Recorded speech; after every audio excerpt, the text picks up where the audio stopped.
There is a circular tube in a vertical plane. It's a question from 2014 JEE. It's a very interesting question because ये आप आराम से solve कर सकते हैं अगर आप इसकी ज्योमेट्री सही सही समझ लें तो। देखिए एंगल यहाँ अल्फ़ा है, तो अगर मैं यहाँ पे एक एंगल बना दूँ तो ये भी तो अल्फ़ा ही है, the angle between their perpendiculars. और अगर यहाँ पे एक हॉरिजॉन्टल लाइन ड्रॉ कर दूँ तो ये भी अल्फ़ा हो जाएगा। तो ये तीनों अल्फ़ाज हमारे, मैं जानबूझ के कर रहा हूँ क्योंकि हमारे काम आएंगे। अब मैं थोड़ा डिफरेंट कलर से समझा देता हूँ आपको। अगर ये रेडियस आर है, वैसे सारे तो आ रही हैं, ये भी आर है, ये भी आर है, हर लाइन रेडियस तो कांस्टेंट है। ये वाली हाइट जो आपकी होगी, क्योंकि मैं यहाँ से चलना शुरू करूँगा एक तरफ और एक तरफ यहाँ से, हमें यहाँ से चल के बॉटम तक आना है। एक बैरोमेट्रिक इक्वेशन बनानी है। पहले तो ये देखिए कितना है, आई होप आप सब समझेंगे। ये आर साइन अल्फ़ा होगा क्योंकि नीचे वाली ब्लू लाइन कॉस अल्फ़ा है। उसके नीचे आइए, अब ये वाली हाइट कितना है, क्योंकि दोनों में डेंसिटी d2 ही है। ये इस आर के हिसाब से ये आर कॉस अल्फ़ा हो जाएगा। तो हम वहाँ से पहले उन दोनों को लिख लें कि d2 आर साइन अल्फ़ा। आप पूछेंगे डेंसिटी को हाइट से मल्टीप्लाई क्यों कर रहे हैं, जी तो कट जाएगा ना, इसलिए उसको मैं हटा रहा हूँ। और फिर d2 आर कॉस अल्फ़ा, यहाँ तक आ गए आप इस पॉइंट तक।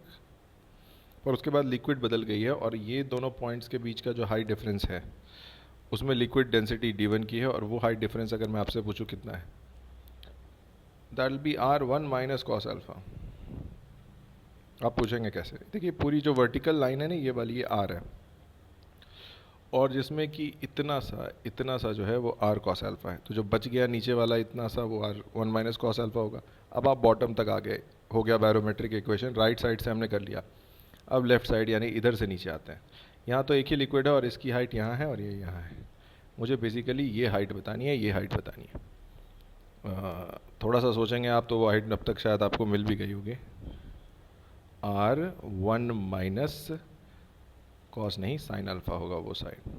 अगेन वर्टिकल पूरी लाइन जो है वो r है, और अगर मैं आपसे पूछूं कि ये इतना सा कितना है, इतना सा, देखिए इतना सा, तो वो r साइन अल्फ़ा है। तो r minus r sine alpha मतलब हो गया ये। अब यहाँ पे d1 वाले टर्म्स एक तरफ कर लेते हैं और d2 वाले एक तरफ। तो मुझे d2 के साथ केवल मिलेगा साइन अल्फ़ा और कॉस अल्फ़ा लेफ्ट साइड पे, और d1 के साथ मिलेगा एक तरफ कॉस अल्फ़ा, वन वाला टर्म कट रहा है, और शायद माइनस साइन अल्फ़ा मिले। हाँ, माइनस साइन अल्फ़ा मिलना चाहिए मुझे। यानी कि अगर जैसा ऑप्शंस में लिखा है ratio of d1 and d2, I am getting 1 plus tan alpha और divided by 1 minus tan alpha. क्योंकि जब आप डिवाइड करेंगे cos alpha minus sine alpha को, और सबको एक ही टर्म, यानी कि सारे चारों टर्म्स को कॉस अल्फ़ा से डिवाइड कर दीजिए, ये आंसर आ रहा है आपको। तो हमें यहाँ पे जो आंसर मिल रहा है that is option number C, which is the correct answer to this question. पर याद रखना है ये ज्योमेट्री आपको समझ में अच्छे से आनी चाहिए।